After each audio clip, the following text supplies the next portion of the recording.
ലബനാനിലേക്ക് ആക്രമണം കടുപ്പിക്കുകയാണ്, ആക്രമണം കേന്ദ്രീകരിക്കുകയാണ് ഇസ്രയേൽ. വ്യാപക വ്യോമാക്രമണത്തിന് പിന്നാലെ ഇസ്രയേൽ കരയാക്രമണവും തുടങ്ങിയിരിക്കുന്നു. ഹിസ്ബുള്ള കേന്ദ്രങ്ങളെ ലക്ഷ്യമിട്ട നിയന്ത്രിതവും കേന്ദ്രീകൃതവുമായ ആക്രമണമാണ് നടക്കുന്നതെന്നാണ് ഇസ്രയേലിന്റെ ഭാഷ്യം.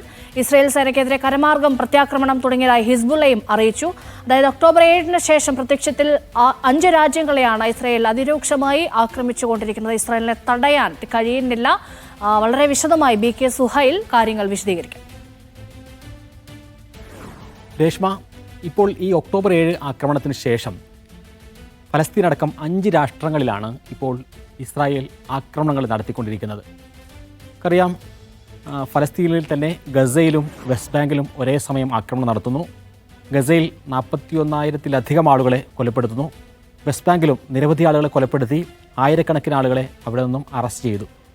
അവിടെ ബുൾഡോസറുകൾ ഉപയോഗിച്ചുകൊണ്ട് വലിയ ശതമാനം ഗ്രാമങ്ങളെ തകർത്തുകൊണ്ടിരിക്കുകയാണ്. അതിന് പുറമെയാണ് ലബനാനിൽ ഇപ്പോൾ മരണസംഖ്യ 1200 കടന്നിരിക്കുകയാണ്. ലക്ഷക്കണക്കിന് ആളുകൾ ലബനാനിൽ നിന്ന് പലായനം ചെയ്യുന്നു. അതിന് പുറമെയാണ് ഒരു കരയുദ്ധത്തിലേക്ക് ഒരുങ്ങുന്നു എന്ന് ഇസ്രായേൽ പറയുന്നത്. കരയുദ്ധത്തെ ശക്തമായി പ്രതിരോധിക്കുന്നു എന്നുള്ളതാണ് ഹിസ്ബുള്ളയുടെ വാദം.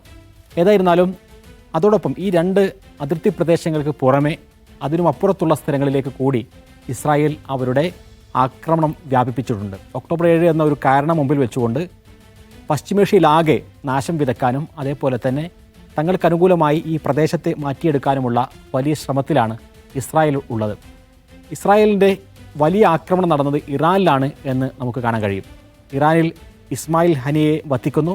മൊസാദ് അതിനുവേണ്ടിയുള്ള തിരക്കഥ തയ്യാറാക്കുകയും അത് ഫലപ്രദമായി നടപ്പിലാക്കുകയും ചെയ്യുന്നു. അതോടൊപ്പം അവിടെ ഇബ്രാഹിം റയീസി, ഇറാൻ്റെ പ്രസിഡൻ്റായിരുന്ന ഇബ്രാഹിം റയീസി കൊല്ലപ്പെട്ടതിന് പിന്നിലും മൊസാദും ഇസ്രായേലുമാണ് എന്നുള്ള വാദം ഇപ്പോൾ ശക്തമാണ്. അതോടൊപ്പം തന്നെ IS എന്ന പേരിലും പലതരത്തിലും അവിടെ പൊട്ടിത്തെറികൾ ഉണ്ടാകുന്നതും നമ്മൾ കണ്ടു. അവിടെയും നൂറുകണക്കിന് പേരെ ഇസ്രായേൽ കൊലപ്പെടുത്തിയിട്ടുണ്ട്. പലതും അവർ പരസ്യമായി അംഗീകരിച്ചിട്ടില്ല എന്നുള്ളതാണ് സത്യം. ഇറാഖിൽ വൻതോതിൽ ആക്രമണങ്ങൾ നടത്തിയിട്ടുണ്ട്. അമേരിക്കയുടെ നേതൃത്വത്തിൽ എന്ന പേരിലാണ് പലപ്പോഴും ഇവിടെ ആക്രമണങ്ങൾ നടന്നത്. അതിന് പുറമെ സിറിയയിലും യമനിലും വലിയ ആക്രമണങ്ങൾ ഇസ്രായേൽ നടത്തിക്കൊണ്ടിരിക്കുകയാണ്. യമനിൽ ഹൂത്തി കേന്ദ്രങ്ങൾ എന്ന പേരിൽ ഹുദൈദ തുറമുഖത്തിലടക്കം കഴിഞ്ഞ ദിവസവും ഇസ്രായേൽ ആക്രമണം നടത്തി. അതിനു മുമ്പ് ഈ ഹൂത്തികളുടെ കേന്ദ്രങ്ങൾ എന്ന പേരിൽ വൻതോതിൽ മാസങ്ങൾക്ക് മുമ്പ് വലിയ ആക്രമണം നടത്തുകയും നിരവധി പേരെ കൊലപ്പെടുത്തുകയും ചെയ്യുന്ന സാഹചര്യമുണ്ടായി. സിറിയയിൽ ഇന്നലെയും ആക്രമണം നടന്നു. ദമസ്കസിൽ 3 പേരാണ് ഇന്നലെ കൊല്ലപ്പെട്ടത്. അപ്പോൾ പരമാധികാരമുള്ള സ്വതന്ത്ര രാജ്യങ്ങൾക്കുമേൽ അധിനിവേശം നടത്താനും അവിടങ്ങളിലുള്ള സാധാരണക്കാരെ അടക്കം കൊന്നൊടുക്കാനും യാതൊരുവിധ നിയന്ത്രണവുമില്ലാതെ ഇസ്രായേൽ ഇങ്ങനെ മുന്നോട്ട് പോവുകയാണ്. ഇടയ്ക്കിടയ്ക്ക് UN സെക്യൂരിറ്റി കൗൺസിൽ ചേരുന്നു, ഇതിൽ നിന്ന് പിന്മാറണം എന്ന് പറയുന്നു.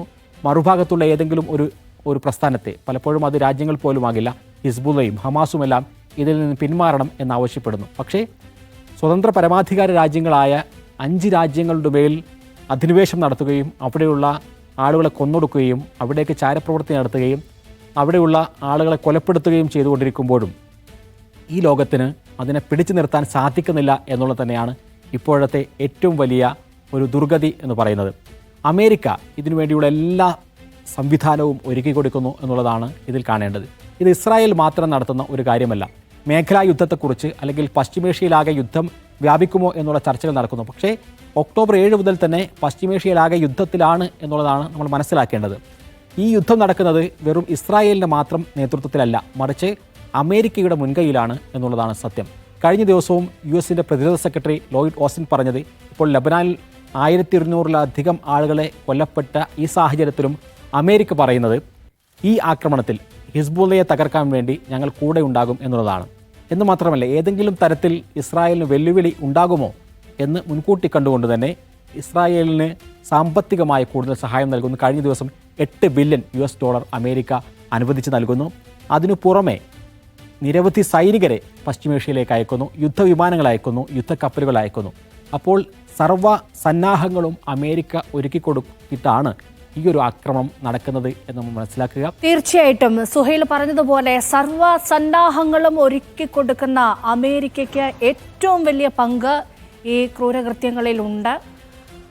ഒക്ടോബർ 7-ന് ശേഷം അതിരൂക്ഷമായ ആക്രമണമാണ് ഈ രാജ്യങ്ങൾക്കൊക്കെ നേരെ ഇസ്രയേൽ അഴിച്ചുവിടുന്നത്. അതിപ്പോൾ ലബനാൻ കേന്ദ്രീകരിച്ചാണ് അതിൻ്റെ ആക്രമണത്തിൻ്റെ ഏറ്റവും രൂക്ഷത ജനങ്ങൾ അനുഭവിക്കുന്നത്.